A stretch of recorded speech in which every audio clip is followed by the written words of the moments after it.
Shalom, selamat pagi jemaat yang dikasihi Tuhan. Pada hari ini kita akan merenungkan kebenaran firman Tuhan yang meneguhkan kita untuk melihat apakah kita seseorang yang demi kuasa merelakan segala cara. Mengapa saya mengatakan demikian?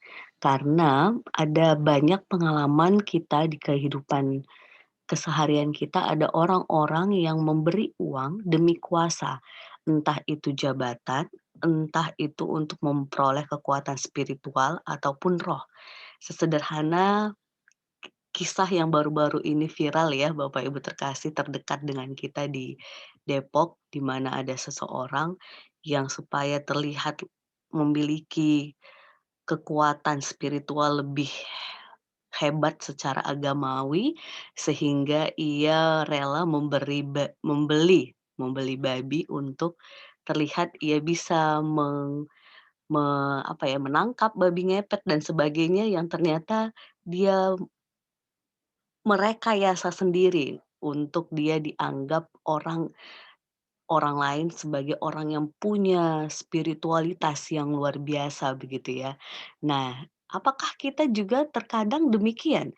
Bahwa kadang kita pun demi kuasa jabatan ataupun spiritualitas tertentu, kita memberi uang.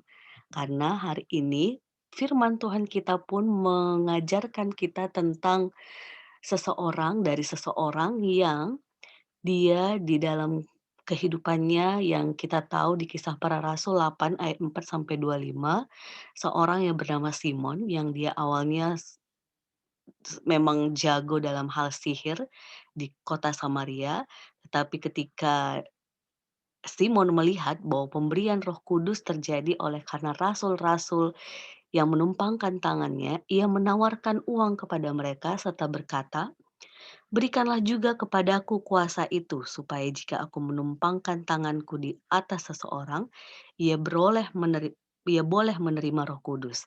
Tetapi Petrus berkata kepadanya, "Binasalah kiranya uangmu itu bersama dengan engkau, karena engkau menyangka bahwa engkau dapat membeli karunia Allah dengan uang. Tidak ada bagian atau hakmu dalam perkara ini, sebab hatimu tidak lurus di hadapan Allah. Jadi bertobatlah dari kejahatanmu ini dan berdoalah kepada Tuhan, supaya Ia mengampuni niat hatimu ini. Sebab kulihat bahwa hatimu telah seperti empedu yang pahit dan terjerat dalam kejahatan." Jawab Simon, "Hendaklah kamu berdoa untuk aku kepada Tuhan, supaya kepadaku jangan kiranya terjadi segala apa yang telah kamu katakan itu." Jadi jemaat yang dikasihi Tuhan, ternyata dalam konteks firman Tuhan pun sudah ada orang-orang yang mau memberikan uangnya demi sesuatu yang dianggap dengan uang ia bisa memperolehnya. Termasuk firman Tuhan hari ini. Ia ingin memperoleh kuasa dari Tuhan dengan memberikan uang kepada rasul-rasul. Jadi jemaat yang dikasihi Tuhan, di sini kita melihat ketika kita masih berpikir bahwa dengan uang kita boleh memperoleh segala sesuatu, kuasa jabatan, kuasa spiritual, maka di sana alarm buat kita. Hati kita jangan-jangan dikuasai kejahatan, perlu mengalami pertobatan.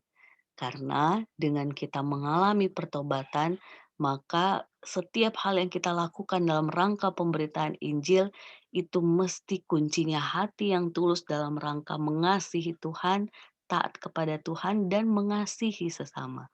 Maka Roh Kudus akan memampukan kita.